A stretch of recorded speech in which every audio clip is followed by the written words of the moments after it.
Hello! It's been a while. A lot's happened since the last video that you've seen. We've had to basically have the entire house rewired, a lot of structural work which unfortunately I wasn't able to do by myself. But the rest of it is going to be by myself. So let me show you what's changed. So here is our new consumer unit for the new electrical work.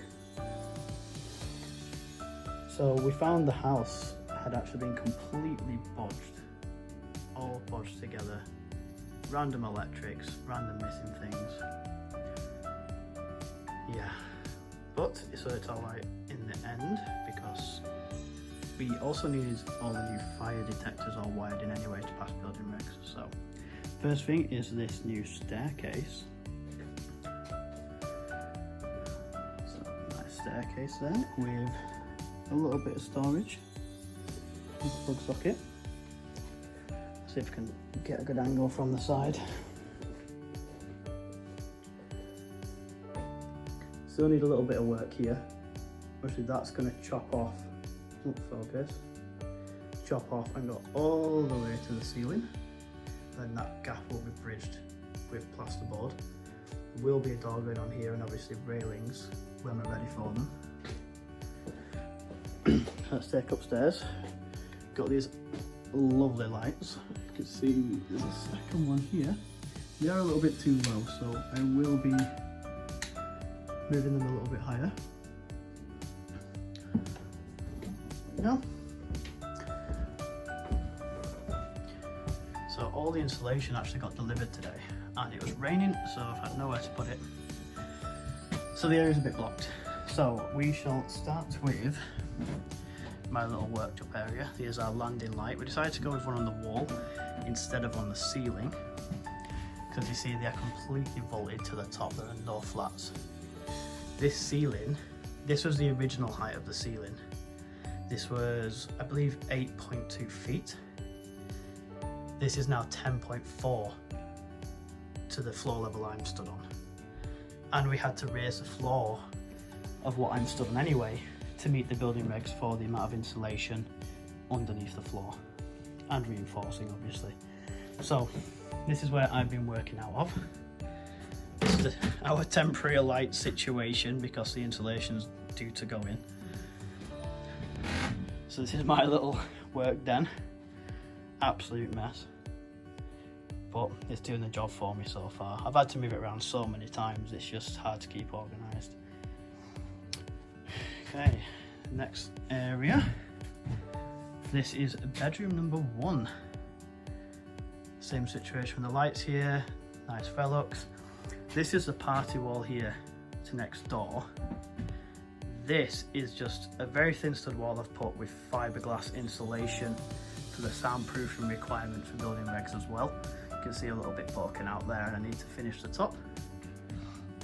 And this is the first lot of our eaves storage. We actually have 4 lots of eaves. Well, 2 long ones on each side, but there is a wall, in fact you can make it out just there, which does divide them. So we're going to be putting chipboard down in here with insulation and all that jazz there. Just a quick look around. Sockets.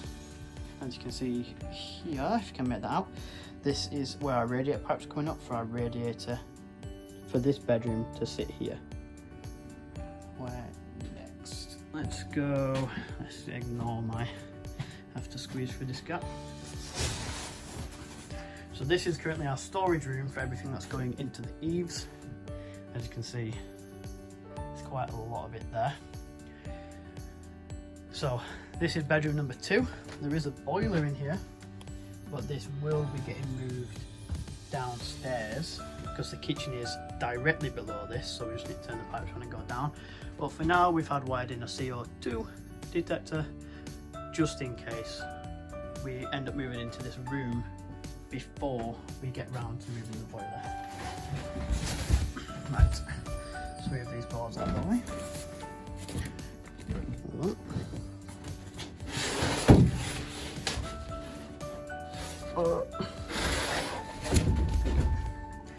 So this is bedroom number 3. Here's the rest of our insulation here. So there is one of our eave storage there with the plasterboard on it, and there's actually a spare bed which we were using up here, but I think that might need to be thrown away since it's now covered in fiberglass.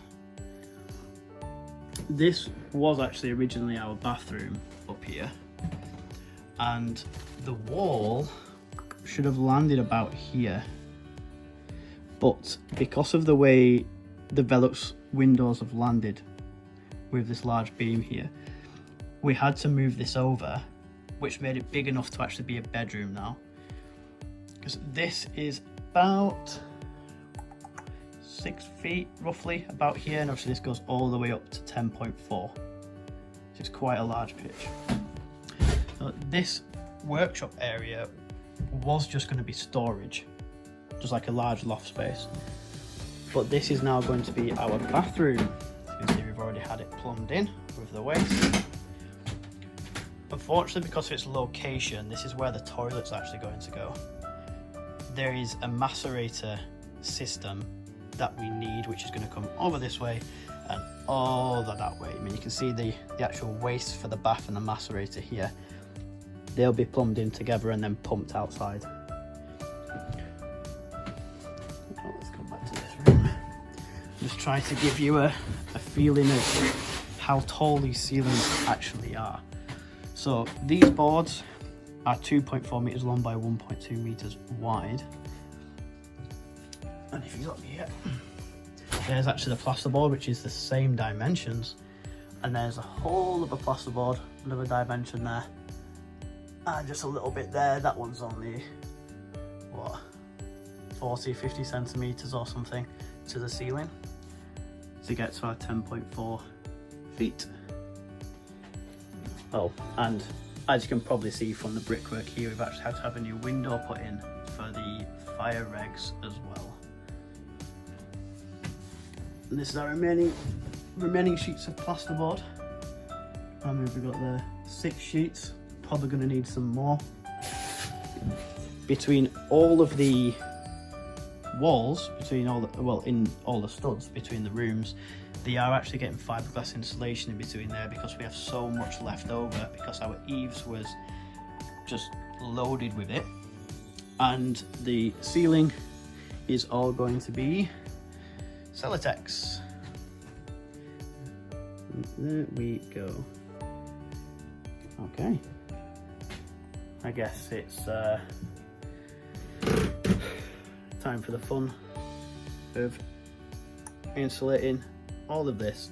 We currently have 32 sheets, 16 are 75mm and 16 are 25mm, and they will have to be fit 75 in between the joists here, and then they will have to be turned at a 90 degree and it'll run wood going that way.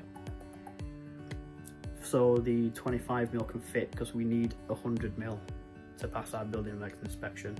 Plus there is going to be a 50mm air gap between the roof and the 75mm insulation as well. So let's get to it.